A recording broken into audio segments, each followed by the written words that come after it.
जो हमेशा बिल्कुल आराम तलबी से 10 लक्षण निकालते हों, हैं, और जो बिल्कुल अपनी सुख सुविधा के अनुसार चलते हों और उन्हें कभी कोई किसी के अनुसार थोड़ा सा चलना पड़े तो उनके लिए कड़वा घूंट पीने जैसा ही होता है। लेकिन फिर भी ये कड़वा घूंट आपको बहुत बहुत भीतर से आपके उस बुखार को तोड़ करके काट करके आपको हमेशा के लिए स्वस्थ बनाने की एक अनुभूति देगा। स्वस्थता का अनुभव अभी आपको हुआ नहीं है, समझ में आ रहा है? हाँ, कभी कभी तो ऐसा हो जाता है कि अगर बुखार रोजाना आने लग जाए, सुन रहे हो, तो आदमी भी उसका फिर अभ्यस्त हो जाता है। हाँ, फिर वो सब काम भी करने लग जाता है और अपना दवाई भी खाता रहता है, खाता पीता भी रहता है और उसके अंदर बुखार भी बना रहता है। फिर उसके लिए ये नहीं लगता है कि बुखार से रहित होकर के स्वास्थ्य कैसा होता है, ये उसकी अनुभूति में नहीं आता है। सुन रहे हो, ऐसा भी होता है। अब ऐसा कैसे पता पड़े कि स्वास्थ्य क्या होता है, बुखार क्या होता है? अभी तो आपके लिए बताया जा रहा है कि जिस भाव में आप जी रहे हो ये आपके अंदर बुखार का भाव है। अब स्वास्थ्य का भाव क्या होता है वो तो तभी आप अनुभूत कर पाओगे जब क्या हो, बुखार चला जाए और बुखार आपके अंदर से पूरा का पूरा टूट जाए, तभी जाकर के उस बुखार की अभाव में आपको स्वास्थ्य की अनुभूति होगी। अनुभूति कभी किसी को बताई नहीं जा सकती। जैसे गूंगे के गुड़ का कोई स्वाद होता है, वह जो है स्वाद तो लेता है लेकिन बता नहीं पाता, ऐसे ही स्वास्थ्य की जो अनुभूति होती है वो अलग ही होती है। रोगी को अपने रोग की आदत इतनी पड़ जाती है कभी कभी कि वह भूल जाता है कि वास्तव में इस रोग के बिना स्वास्थ्य की अनुभूति कैसी होती है। सुन रहे हो, कुछ ऐसे ही रोग आपके अंदर पड़े हैं और आप बहुत समय से इन रोगों से ग्रस्त हो और इसी ग्रस्तता के कारण से आपको ये अनुभूति नहीं हो पाती कि इनके अभाव में स्वास्थ्य कैसा होता है। समझ आ रहा है? मैंने एक कहीं पढ़ा था, विदेश में एक महिला थी, उसको बचपन से ही सिर दर्द रहता था। उस बड़ी होने के बाद 30 साल की उम्र तक उसे ये नहीं मालूम था कि मेरे सिर में दर्द होता है। सुन रहे हो, उसको बचपन से ही सिर दर्द होता था। डॉक्टरों ने उसको पकड़ा कि इसके लिए सिर दर्द रहता है, इसलिए इसको और दूसरी प्रॉब्लम्स रहती हैं। अब वो कहे नहीं, मेरे को कोई रोग ही नहीं है, जो दूसरे रोग हो रहे हैं वो इस कारण से हो रहे हैं कि तेरे लिए सिर दर्द रहता है। बोले हमको तो ऐसा ही हमेशा सिर रहता है। अब जिसका सिर जन्म से ही भारी रहता हो तो उसे कब पता पड़ेगा कि सिर हल्का कैसा होता है? आदत ही वैसी पड़ जाती। जैसा भार हम ढोते आ रहे हैं वैसे ही भार ढोने की आदत पड़ी हुई है, तो कभी भी हल्कापन हमने महसूस ही नहीं किया, तो उसके अभाव में क्या होता है कभी महसूस ही नहीं होता। डॉक्टर ने उसका इलाज किया और इलाज करने के बाद कम से कम 1-2 साल के बाद में उसके अंदर का जब सिर दर्द जड़ मूल से नष्ट हुआ और जब सिर उसका हल्का हुआ, तब उसको महसूस हुआ कि वास्तव में सिर दर्द के बिना अब रहा जा रहा है और ये सिर इतना हल्का भी हो सकता था, ये तो हमने कभी सोचा भी नहीं था। ऐसी भी स्थितियां होती हैं। सुन रहे हो, ये तो जन्म के संस्कार हैं। ग्रहीत मिथ्यात्व और अग्रहीत मिथ्यात्व, 2 प्रकार के मिथ्यात्व होते हैं, जो हम अनादिकाल से अपनी आत्मा में बांध करके चल रहे हैं, जिसके कारण से हमारी आत्मा में हमेशा ये मिथ्यात्व के कारण से उल्टे उल्टे भाव आते रहते हैं, उल्टी श्रद्धा आती रहती है। वह भाव अग्रहीत मिथ्यात्व के अनादिकालीन हमारी आत्मा में पड़े हुए हैं और उनके भार से, उसी के स्वाद के माध्यम से हमारे अंदर ये अनुभव आता रहता है कि हम विपरीतता में तो विश्वास करते हैं लेकिन समीचीनता में विश्वास नहीं कर पाते हैं। क्या समझ आ रहा है आपको?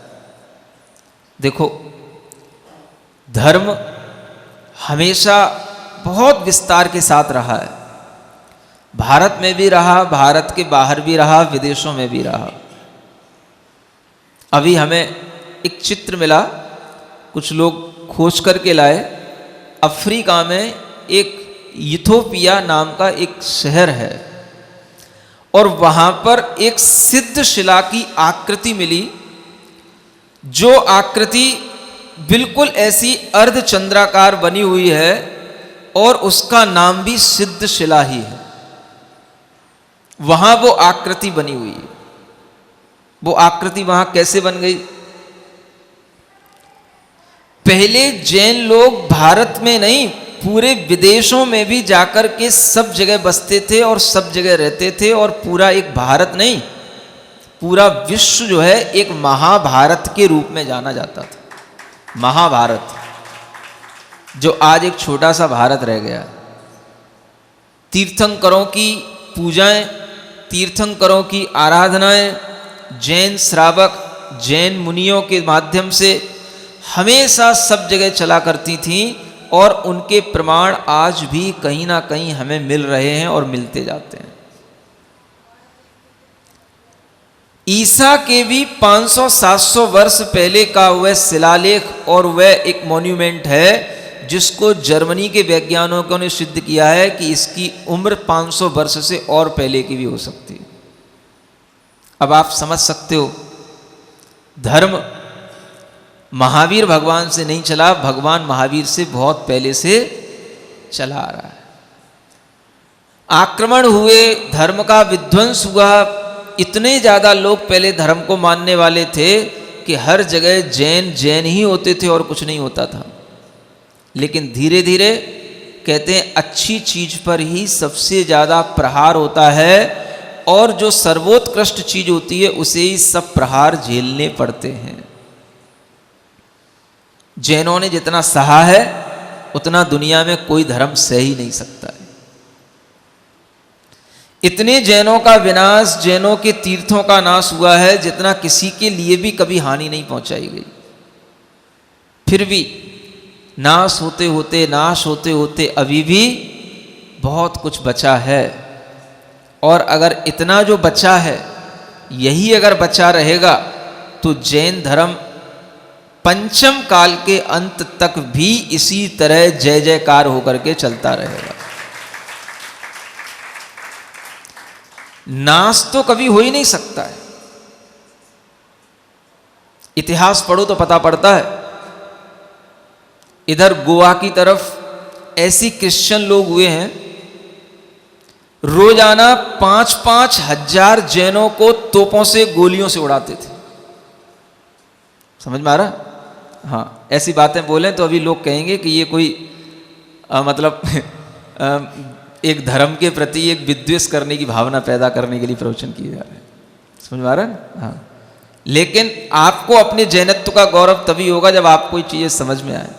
आज आप दुनिया के किसी भी शहर में जाकर के देख लो, कहीं भी घूम के देख लो, जहाँ जैन की बस्तियाँ चाहे हों चाहे ना हो, आप अगर किसी अजैन के मंदिर में भी चले जाओगे तो भी वहाँ पर कहीं ना कहीं अगर आप गौर से देखोगे तो आपको बाहर जैन की तीर्थंकर की मूर्ति जरूर लगी हुई मिल जाएगी। आप देख लो कहीं भी जाकर के। गोवा के अंदर आज भी लोग वहाँ जब जाते हैं तो बताते हैं कि वहाँ पर अब जैनों की संख्या कम है। मंदिर हैं जो जैनों के हैं वो तो हैं ही, लेकिन और भी मंदिर जिन पर कब्जे हैं वो भी जैनों के हैं, और वो बाहर लगे हुए अनेक जो अवशिष्ट कुछ मूर्तियां रह जाती हैं, तोड़ ताड़ने के बाद भी कुछ बचा रह जाता है, उसको देख करके आप समझ सकते हो कि कितना विध्वंस हुआ है।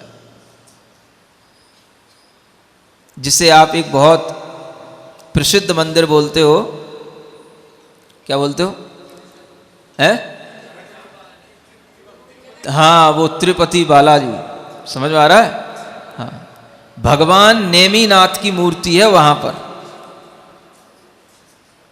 और उसको तिरुपति बालाजी बना दिया गया। समझ में आ रहा है? कितने जैनों के तीर्थंकरों के मंदिरों को तो मिटाया ही, जैनों को भी मिटाया। जबरदस्ती जैनों के लिए कहा गया कि धर्म को परिवर्तित करो, नहीं तो मार देंगे। जैन मर गए लेकिन उन्होंने धर्म नहीं छोड़ा। ऐसे भी अनेक सम्यक दृष्टि मर के चले गए। आज वही चीज थोड़ी बची है। हम कहते थोड़ी नहीं बची, आज भी बहुत बची है। समझ में आ रहा है? कोई भी दुनिया की ऐसी जगह नहीं है जहां पर जैनों का नाम नहीं हो और जहां पर जैन की कोई अपनी अलग पहचान नहीं हो। हाँ, और ये पहचान इसीलिए बची है कि आज भी जैन अपने धर्म के प्रति समर्पित है और आज भी जैन ये मानता है कि शुद्धता अगर किसी धर्म के अंदर है तो वह केवल जैन धर्म के अंदर बची है, बाकी किसी धर्म के अंदर कोई शुद्धता नहीं बची। हाँ, शुद्धता तो आप समझते हो ना, इसमें तो कोई बड़ाई की बात ही नहीं।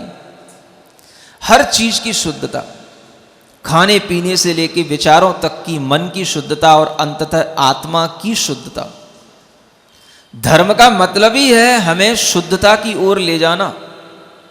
जो 10 धर्म आ रहे हैं, 10 धर्म हमारे 10 तरह के टॉनिक हैं जो हमारी आत्मा को शुद्ध करते हैं। शरीर की शुद्धता के लिए तो हम खूब प्रयास करते हैं, लेकिन 10 धर्मों के सेवन से क्या होता है? आत्मा शुद्ध होती है।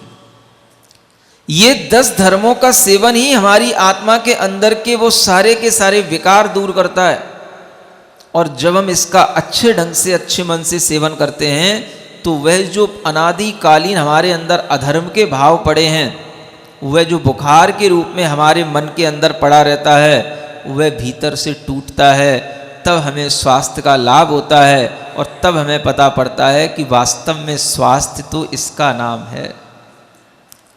अभी तक तो जो हम उछल कूद करते थे उसमें कुछ भी आनंद नहीं है। आनंद तो कुछ और दूसरी जगह है जिसमें कोई भी उछल कूद नहीं होती। समझ में आ रहा है? ऐसा मन का भाव ये कब समझ में आएगा कि स्वास्थ्य वास्तव में क्या होता है। और ये स्वास्थ्य अगर समझ में आएगा तो ये तभी आ सकता है जब आप जिनवाणी और गुरुवाणी को महत्व दें, और इसका कोई दूसरा उपाय नहीं। एक श्लोक आगे और पढ़ता हूं। सहस्रेणापि पाषण्डैर्वरम एको गुणी गुरु तस्मादस्मिन् सुकार्ये त्वं मा प्रमादं मना कुरु। देखो, अभी गुरु की चर्चा चल रही है और कहा जा रहा है कि देखो, हजारों पाखंडी लोग हों, सुन रहे हो, कोई फर्क नहीं पड़ता। एक गुरु होना चाहिए जो हजारों पाखंडियों के बीच में भी रह रहा हो, और वही एक गुरु श्रेष्ठ है जो हजारों पाखंडियों के बीच में भी पाखंडी ना बना हो। क्या समझ आ रहा है? ऐसा एक गुरु अगर तुम्हारे लिए कभी प्राप्त हो जाए तो तुम अपने आप को दुनिया का सबसे भाग्यवान आदमी समझ लेना। और कोई भाग्य की बात नहीं है। प्रमाद हमेशा होता है। प्रमाद जानते हो? प्रमाद का मतलब ही है अच्छी चीज को छोड़ देना, बस। इसी का नाम क्या कहलाता है? आलस्य, जिसको आप अपनी भाषा में बोलते हो। लेकिन ये भीतरी जो प्रमाद होता है, भावों का आलस्य, जिसमें हम अच्छी चीज छोड़ देते हैं। अच्छे भगवान को छोड़ देंगे, अच्छे शास्त्रों को छोड़ देंगे, सच्चे गुरुओं को छोड़ देंगे, सच्चा अच्छा अवसर छोड़ देंगे। ये क्यों छोड़ दिया जाता है? तो इसका भीतरी एक कारण है प्रमाद भाव। प्रमाद से सब छूट जाता है। और अगर इस विषय में प्रमाद न किया जाए, प्रमाद को जीत लिया जाए, तो ये सब अच्छी चीजें हमें आत्मसात हो जाती हैं। इसलिए यह प्रेरणा दी जा रही है कि एक गुरु बनाओ जो गुड़ी हो। गुड़ी माने गुणवान हो। हजारों पाखंडियों से एक गुणवान गुरु अच्छा है। समझ में आ रहा है? हाँ, हजारों रागो देसी देवताओं से एक वीतराग भगवान अच्छा है। ऐसे ही हजारों पाखंडियों और परिग्रही गुरुओं की अपेक्षा से एक निर्ग्रंथ गुरु अच्छा है। और उस गुरु की खोज में तुम प्रमाद मत करो। ये बहुत श्रेष्ठ कार्य है। क्या समझ में आ रहा है? क्योंकि हितकर वाणी किसकी होगी? जो गुरु होगा। और उसकी अगर तुमने खोज कर ली तो फिर उसकी हर बात तुम्हें अच्छी लगेगी। और अगर तुम्हारे लिए उस गुरु की खोज नहीं है तो तुम्हें फिर गुरु का भी महत्व नहीं है और तुम्हारे लिए गुरुवाणी का भी कोई महत्व नहीं। गुरुवाणी का महत्व उसी के लिए जिसने गुरु की खोज की हो। तो कई बार ऐसा भी हो जाता है कि आपको कोई भी अच्छी चीज़ बिना सोचे समझे जब मिल जाती है, कोई भी अच्छा अवसर जब आपके सामने बिना कुछ सोचे समझे आ जाता है, तो आपने खोज तो की नहीं थी उसकी, आपके सामने अवसर आ गया तो आप उस अवसर का लाभ पूरा का पूरा लेने के लिए तैयार नहीं हो पाते हो। कारण भीतर का प्रमाद। इसको क्या बोलते हैं? प्रमाद। अच्छी चीज के लिए जो हमारे अंदर आदर ना उत्पन्न होने दे उसी को प्रमाद कहते हैं। प्रमाद की परिभाषा है, हमेशा याद रखना। हाँ, अच्छी चीज के प्रति अनादर का भाव उत्पन्न करने का नाम ही प्रमाद है, बस। तो जो अच्छा अवसर, अच्छी चीजें हमारे सामने आए और हम उसको प्राप्त ना कर पाए, इसी का नाम क्या समझना? ये हमारे भीतर का प्रमाद है, आलस्य है। और आलस्य ही सबसे बड़ा हमारा शत्रु है। हमारे भीतर का प्रमाद ही हमारा सबसे बड़ा शत्रु है। और इस शत्रु के ऊपर अगर हमने विजय प्राप्त की तब हमें गुरु की वाणी और गुरु दोनों अच्छे लगेंगे। यही आपसे कहना है कि आगे आने वाले दिनों में आप अपने प्रमाद को जीतें, भीतरी ज्वर को समझें। जो हमारे बहाने हैं वो हमारा भीतरी ज्वर है, समझ में आ रहा है? और उसके अभाव में स्वास्थ्य कैसे होगा ये आप खुद अपने मन में अगर विचार कर लेंगे तो 10 दिन के बाद में आपको पूर्ण स्वास्थ्य की अनुभूति भी होने लगेगी। इसी भावना के साथ बोलो महावीर भगवान की